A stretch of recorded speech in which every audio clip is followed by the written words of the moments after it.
say it, spring is just about to raise its pretty head, which is always a good thing.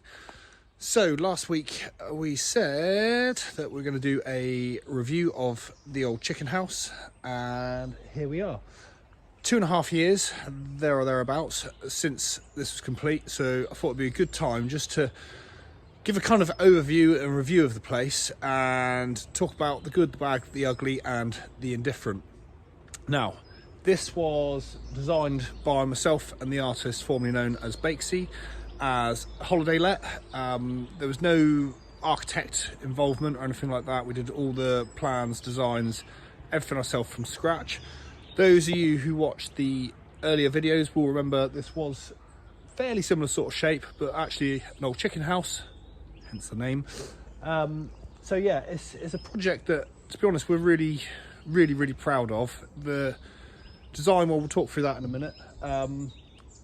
So the original intention was it's designed as a annex which could be used as a holiday let for the main house, Otterhead House. Otterhead House is kind of naturally separated really from the old chicken house. There's no windows on the back of this. There is one down there, but that's now kind of a storage room, so it doesn't actually overlook this building at all. So as a holiday let, did it work well? Yes, it did extremely well. We were listed on Airbnb for, I think it's about 9 months, but it was only weekends we were letting because we had a lot of work going on out the front with a lot of noise. And in that time, I think we had somewhere around 54 guests come to stay, or 54 bookings, 100% reviews, absolutely 100%. Funnily enough, I did have a message yesterday. I quite often get them. Someone saying, we stayed there a couple of years ago, can we come and stay again? To which I had to say, no, really sorry, but you can come stay here instead.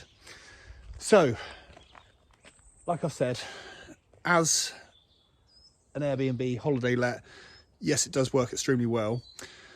As life would have it, and it's kind of crazy how the world spins sometimes, I now live in here as my full-time residence. So I wanted to talk through some of the bits and pieces of that and talk through a bit of the process at the same time. So we'll just go around the front on the roadside and we'll go from there.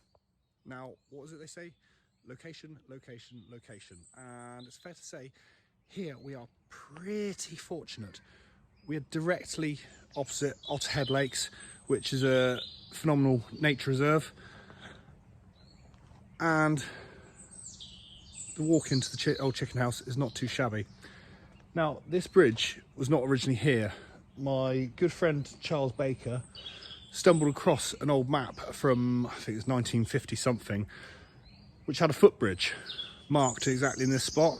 So we kind of replaced that footbridge, which was historically there, and we did have a bit of a fun and games with the council, but we evidenced that it was there, so there's no problem. That's what makes this place. So you've now got completely separate parking, completely separate access, which is what I was saying about naturally separating it.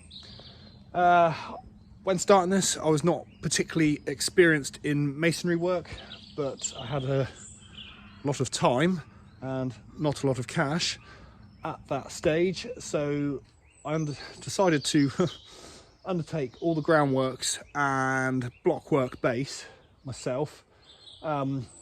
It was kind of baptism by fire, but we got through it and we got it done. Very slow.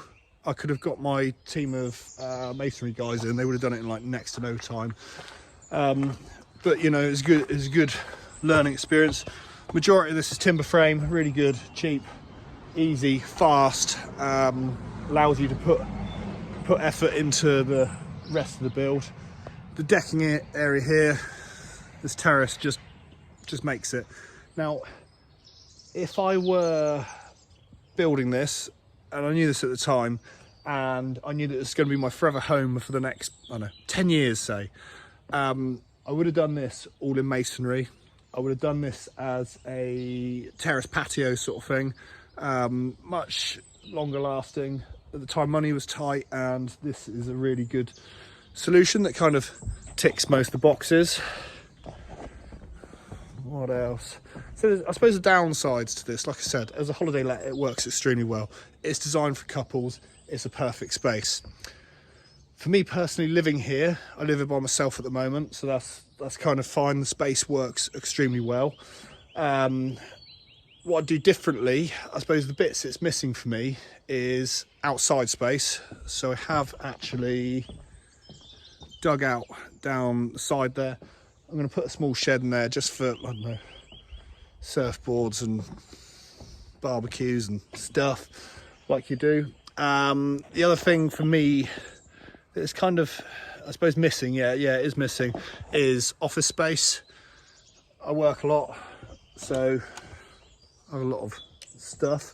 So as you can see when you come in, I end up commandeering the table as my makeshift office space. It's not ideal, but it kind of works well for me.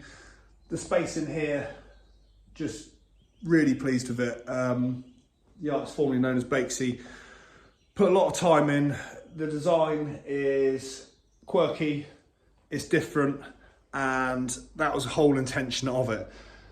When you're going away, it's about creating experience. So you need to create something that's memorable. Anyone can go and stay at a Premier Inn. Anyone can get a budget room somewhere. That's not gonna create memories. Somewhere like this, when a couple comes here, this creates memories. So they'll go, do you remember that bucket light? And it's kind of, you know, stuff like that. It's a Marmite thing. Some people go, oh my God, that's genius. I absolutely love it. Others will go, why have they put a bucket on the ceiling? Either way, it creates memories. So one of the main things in here that absolutely everyone comments on is the brick slip floor. Now, this was stressful. Probably one of the most stressful parts of the whole build for various reasons that I won't go into. But it's that talking point. Whenever people come in here, they're like, oh wow, is that original floor? I'll let you guess if you don't already know. So yeah, that's really cool. The oak framing here, I've not seen oak framing like this before. Those curved beams, we've got the same in the main house, just absolutely stunning.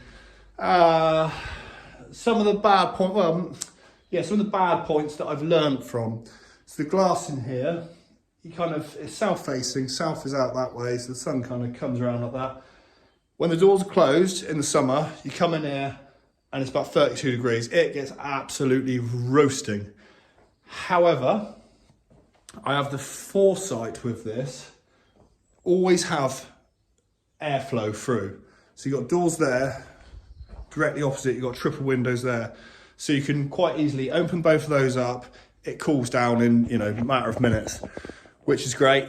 I learned a lot from this with that. So when we did the main house, obviously that's got even more glass, 2 stories.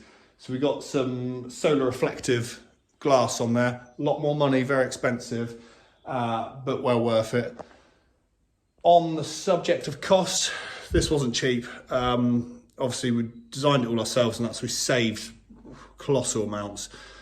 Not including any of my time or labour, this came in all in at, I think it's nearly £2,000 a square metre. That's toppy. That's kind of high-end building anyway. But the reason for that is because it's a small space. It's only 50 square metres. So scale of averages, if you doubled it and did somewhere twice the size, it wouldn't cost double the cost. Bedroom, this works well. We could probably have squeezed 2 beds in here, but it literally would have been a squeeze and it would have been a massive compromise. Now, most people when they're building, they go for the maximum bedrooms because the theory behind it is you get the maximum return on investment. I don't agree with that. I believe in doing high quality, do something really good, and that kind of shines through. Decent storage space, well worth having, always essential. Don't need that for a holiday let, but I want it somewhere so people can put their cases, and actually it's paid dividends because I live in it now. Bathroom, just all the little cool touches. These copper taps and stuff. Again, it's all expensive. It costs a lot of money. The oak doors and oak door linings, just everything is expensive. But I think every single one of our projects so far, you know, I know a lot of very experienced property developers. The whole way through, they'll be saying, you're spending too much money, you're not doing this right, this is not how you do it, this is not how you develop property. But we've always stuck with it, and we actually had this valued. I had a valuation, when was it? About a month or so ago. I'm always very optimistic with what stuff's worth. I was surprised. I was gobsmacked, in fact. Safe to say it's paid for itself a number of times over. So, the best view in this whole place is up here. So there's a chicken house, there's the main house, and there's a view. Now, when we came here, this was all, you know, field sort of area. There's a pole up there, which has a power line that runs overhead. That pole was right here at the top of the steps. With a lot of work and a bit of help from a few people, managed to move that pole. Now, most people wouldn't even entertain that idea because it's an absolute nightmare to do, but meant we could create this. Wood-fired hot tub, slight lavish luxury if you're living here by yourself, but who cares. Holiday let, this is what sells it. This space, this is why people book. The price per night we got on this was just unbelievable. So yeah, as a roundup, I think our original design intention as a holiday let, I think we absolutely hit the nail on the head. I cannot really see that much we could improve on, really. As a home to live in, it's absolutely gorgeous. I absolutely love it. Practically, is it 100%? No, it's probably about 80%. There's a few things like the shed need to be added. It could do with an extra room. Would I be happy to substitute that for somewhere that ticked all the boxes? Absolutely, 100%. I'd sooner have a few minor sacrifices and live in an area like this, in a place like that, than what I would have a separate office. So anyway, hope that's of some interest to someone. Hope everyone's staying safe, keeping well, staying out of mischief, and see you next week. Bye.